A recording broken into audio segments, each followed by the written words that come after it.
Hello friends, स्वागत है आपका आपके यूट्यूब चैनल ऐसे स्टडी जोन में। आज हम कुछ सामान्य ज्ञान के प्रश्नों पर चर्चा करेंगे, उनकी तरफ ध्यान देंगे। पहला प्रश्न है, सिकंदर के समय मगध पर किसका शासन था?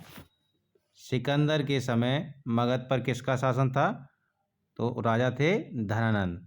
धनानंद, ये वही धनानंद हैं जिनका आचार्य चाणक्य से विवाद हुआ था। ये राजा धनानंद। दूसरा प्रश्न है, काल अशोक के समय काल अशोक की राजधानी कौन सी थी? इसका उत्तर है पाटलिपुत्र। पाटलिपुत्र। निम्न में से किसे सर्व छत्रांतक अर्थात सर्व माने सभी, छत्र माने क्षत्रियों का अंत करने वाला, सर्व छत्रांत सभी क्षत्रियों का नाश करने वाला कहा गया है? तो वह राजा था महापद्मनंद। अगला प्रश्न है, सिकंदर कहाँ का शासक था? सिकंदर कहाँ का शासक था? सिकंदर कहाँ का शासक था? मकदूनिया। मकदूनिया का शासक था और ये विश्व विजय करने के इरादे से पूरे विश्व पर निकला था और इसका विजय रथ भारत में आकर ही रुका था।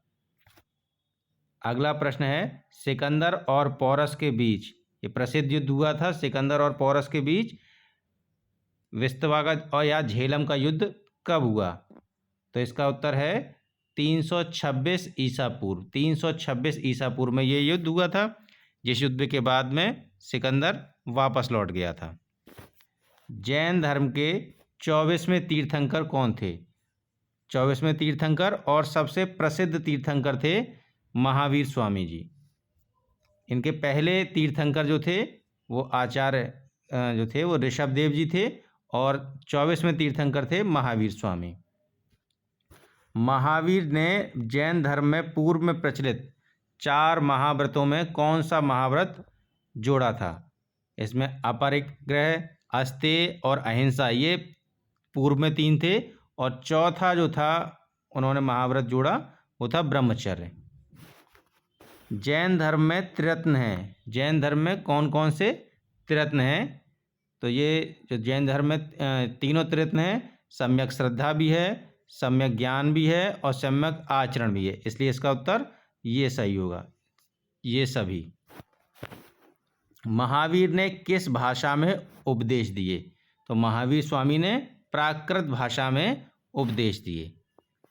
द्रविड़ भाषा दक्षिण भारत की है और हिंदी उस समय प्रचलन में नहीं थी। संस्कृत में उन्होंने उपदेश नहीं दिए, प्राकृत भाषा में उन्होंने उपदेश दिए। महावीर स्वामी का जन्म कहाँ हुआ? महावीर स्वामी का जन्म कहाँ हुआ? इनका जन्म वैशाली में हुआ। वैशाली। प्रथम जैन संगीति कहाँ आयोजित की गई? वल्लभी, वैशाली, पाटलिपुत्र, पावापुरी। तो इसका सही उत्तर है पाटलिपुत्र। प्रथम जैन संगीति पाटलिपुत्र में आयोजित की गई। महात्मा बुद्ध ने अपना पहला उपदेश कहाँ दिया? पाटलिपुत्र, श्रावस्ती, सारनाथ, बोधगया। तो साथियों, जैसा कि हम जानते हैं कि महात्मा बुद्ध को गौतम बुद्ध भी कहते हैं और इन्हें ज्ञान प्राप्त हुआ था बोधगया में और सारनाथ में इन्होंने अपना पहला उपदेश दिया है। श्रावस्ती में इन्होंने अपना आश्रम बनाया था, तो इसलिए इसका आंसर है सारनाथ। सारनाथ में इन्होंने अपना पहला उपदेश दिया। सारनाथ आज वर्तमान समय में वाराणसी जिले के अंतर्गत आता है।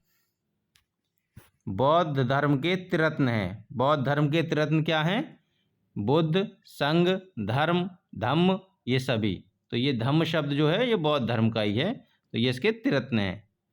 और बुद्ध भी इनका रत्न है, संघ भी इनका रत्न है। आपने सुना होगा, बुद्धम शरणम गच्छामि, धम्मम शरणम गच्छामि, संघम शरणम गच्छामि। तो इनके 3 ये त्रिरत्न हैं, इसलिए आंसर हमारा चौथा सही होगा, ये सभी। महात्मा बुद्ध द्वारा दिए गए प्रथम उपदेश में कहा जाता है महापरिनिर्वाण, महाभिनिष्क्रमण, धर्म चक्र प्रवर्तन, या ये सभी। महापरिनिर्वाण साथियों कहा जाता है जब किसी की मृत्यु हो जाती है, उसको मोक्ष को और इसका उत्तर उपदेश देने के लिए धर्म चक्र प्रवर्तन शब्द सही होगा, अतः इसका उत्तर ये वाला सही है।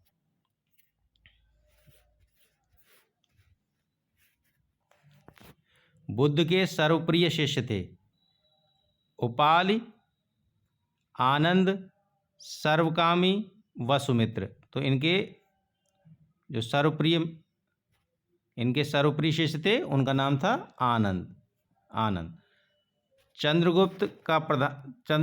ये प्रश्न अपूर्ण है। चंद्रगुप्त मौर्य का प्रधानमंत्री था, कौन था, उसके बारे में हमसे पूछा जा रहा है।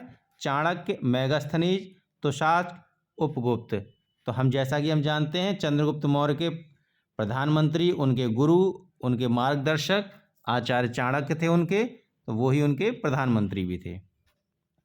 उसके बाद प्रश्न है चंद्रगुप्त मौर्य ने अपना अंतिम समय कहाँ बिताया? चंद्रगुप्त मौर्य ने अपना अंतिम समय कहाँ बिताया? तो पाटलिपुत्र, वहाँ के तो ये राजा ही थे। श्रवणबेलगोला, तक्षशिला, उज्जैन। तक्षशिला में उन्होंने शिक्षा प्राप्त की थी और श्रवणबेलगोला वो जगह थी जहाँ पर उन्होंने अपना अंतिम समय बिताया।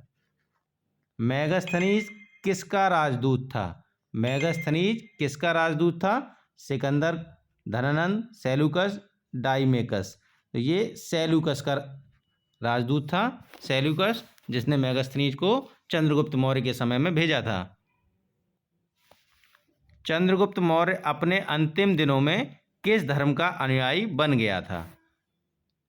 तो जैसा कि हम जानते हैं चंद्रगुप्त मौर्य जो था वो जैन धर्म का अनुयायी बना था और इसके पुत्र और प्रपौत्र सम्राट अशोक बौद्ध धर्म का अनुयायी बना था। अर्थशास्त्र किसकी रचना है? अर्थशास्त्र कौटिल्य, आचार्य चाणक्य का ही दूसरा नाम है कौटिल्य, उनकी रचना है। अशोक ने कलिंग पर कब आक्रमण किया? ये बहुत ही चर्चित युद्ध हुआ था। इसके बाद अशोक ने संन्यास ले लिया, बौद्ध धर्म की दीक्षा ले ली। ये है, इसका आंसर है 261 ईसा पूर्व। इंडिका किसकी रचना है? इंडिका मेगास्थनीज की रचना है। बौद्ध धर्म के प्रचार के लिए अशोक ने किसे श्रीलंका भेजा? तो इन्होंने अपने पुत्र और पुत्री दोनों को भेजा था, पुत्र महेंद्र, पुत्री संघमित्रा, अतः इसका आंसर डी सही होगा। अशोक के शिलालेखों को सर्वप्रथम किसने पढ़ा? तो अशोक के शिलालेखों को सबसे पहले पढ़ा था जेम्स प्रिंसेप ने, जेम्स प्रिंसेप। सांची के स्तूपों का निर्माण किसने कराया? सांची के स्तूपों का निर्माण कराया था सम्राट अशोक ने। चंद्रगुप्त मौर्य की सैंड्रोकोटस के रूप में पहचान की किसने की पहचान? विलियम जोन्स ने, विलियम जोन्स।